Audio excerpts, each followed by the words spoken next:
요즘 들어 계단을 오를 때 괜히 숨이 차고 평소보다 다리가 무겁게 느껴진 적이 있으신가요? 아침에 눈을 떴는데 머리가 띵하고 자리에서 갑자기 일어날 때 눈앞이 순간적으로 하얘지는 경험을 해본 분도 계실 겁니다.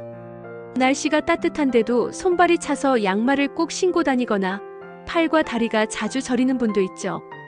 대부분은 나이 들어서 그렇겠지 하고 대수롭지 않게 넘깁니다.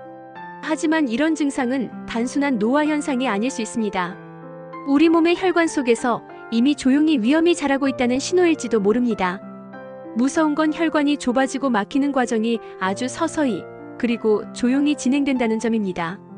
심지어 혈관이 70% 이상 막히기 전까지는 아무런 자각 증상이 없기도 합니다. 그러다가 어느 날 갑자기 심근경색, 뇌졸중처럼 생명을 위협하는 질환으로 나타납니다. 혈관 나이는 실제 나이와 다를 수 있습니다. 70대인데도 혈관이 50대처럼 건강한 분이 있고 반대로 40대인데 이미 70대 혈관을 가진 분도 있습니다. 그 차이를 만드는 건 비싼 보약이나 특별한 치료가 아니라 평소 어떤 음식을 먹고 어떻게 관리하느냐입니다.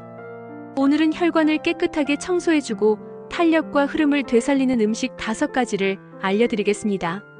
모두 마트나 시장에서 쉽게 구할 수 있는 재료들이지만 그 효과는 값비싼 건강 보조제 못지않습니다. 단순히 이름만 나열하는 것이 아니라 왜 좋은지, 어떻게 먹어야 효과가 극대화되는지, 또 어떤 점을 주의해야 하는지까지 알려드리겠습니다. 먼저 혈관이 어떻게 막히는지 이해하는 것이 중요합니다. 혈관을 집의 수도관에 비유해 볼까요? 새로 설치한 수도관 안쪽은 반짝반짝 빛나고 물이 시원하게 잘 흐릅니다. 하지만 세월이 지나면 녹이 슬고 찌꺼기가 달라붙어 물이 원활히 흐르지 못합니다. 혈관 속에서도 똑같은 일이 벌어집니다. 기름진 음식, 가공식품, 과도한 당, 섭취로 인한 나쁜 콜레스테롤과 중성지방이 혈관 벽에 달라붙습니다.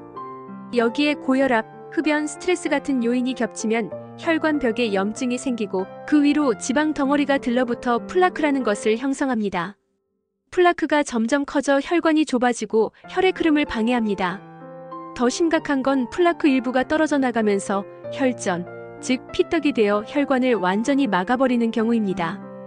뇌에서 이런 일이 발생하면 뇌졸중, 심장에서 발생하면 심근경색이 됩니다. 혈관이 막히는 주범은 크게 3가지입니다. 첫째, 나쁜 콜레스테롤과 중성지방의 증가입니다.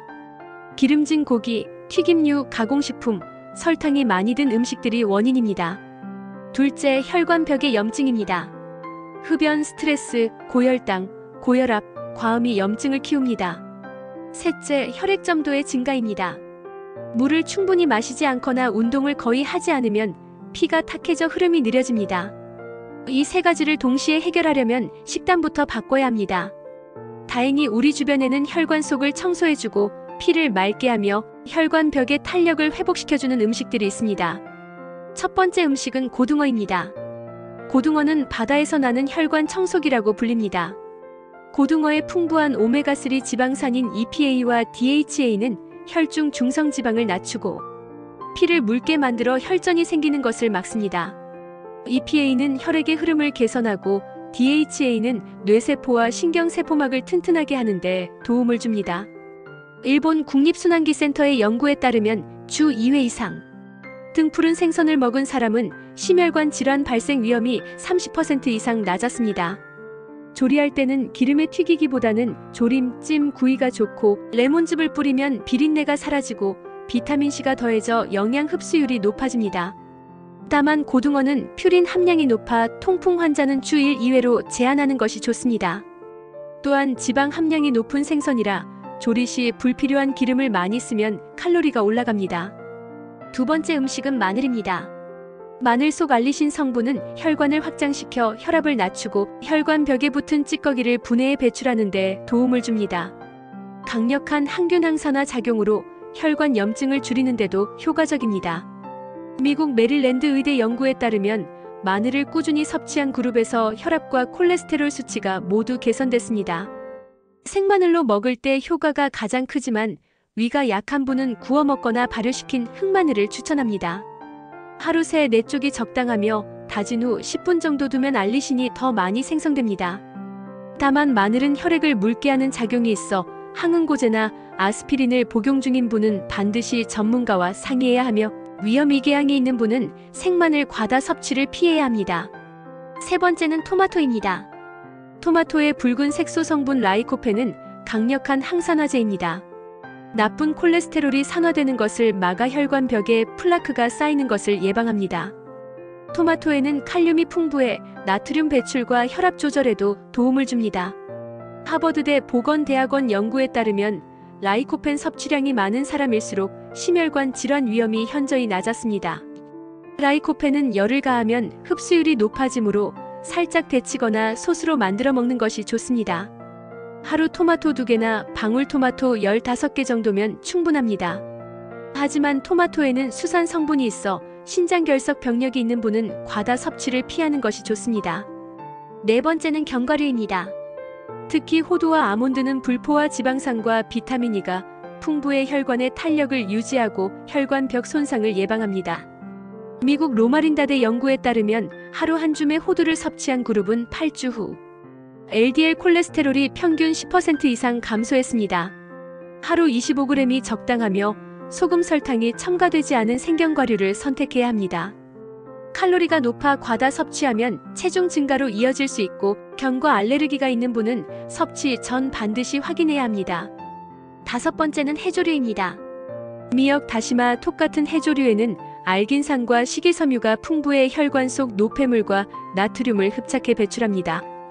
칼륨과 마그네슘도 많아 혈압 조절에 좋습니다.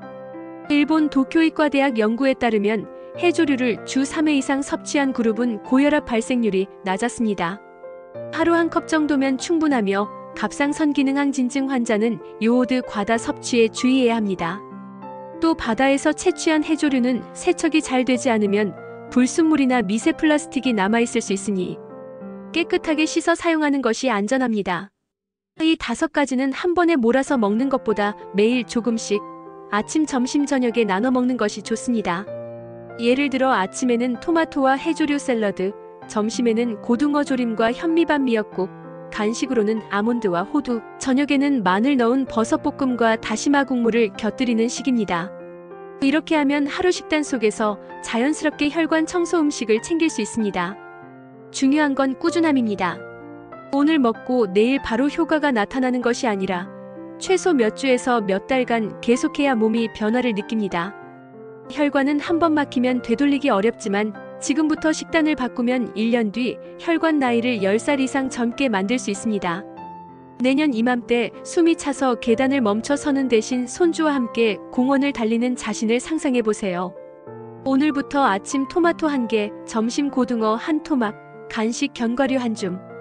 이 작은 습관이 여러분의 혈관을 지키고 더 오래 건강하게 살 수 있는 가장 확실한 방법입니다. 오늘 먹는 음식이 내일의 혈관을 만들고 그 혈관이 여러분의 삶을 바꿉니다. 지금 시작해도 늦지 않았습니다. 오늘 영상이 좋으셨다면 구독과 좋아요 한 번씩 눌러주시기 바랍니다. 감사합니다.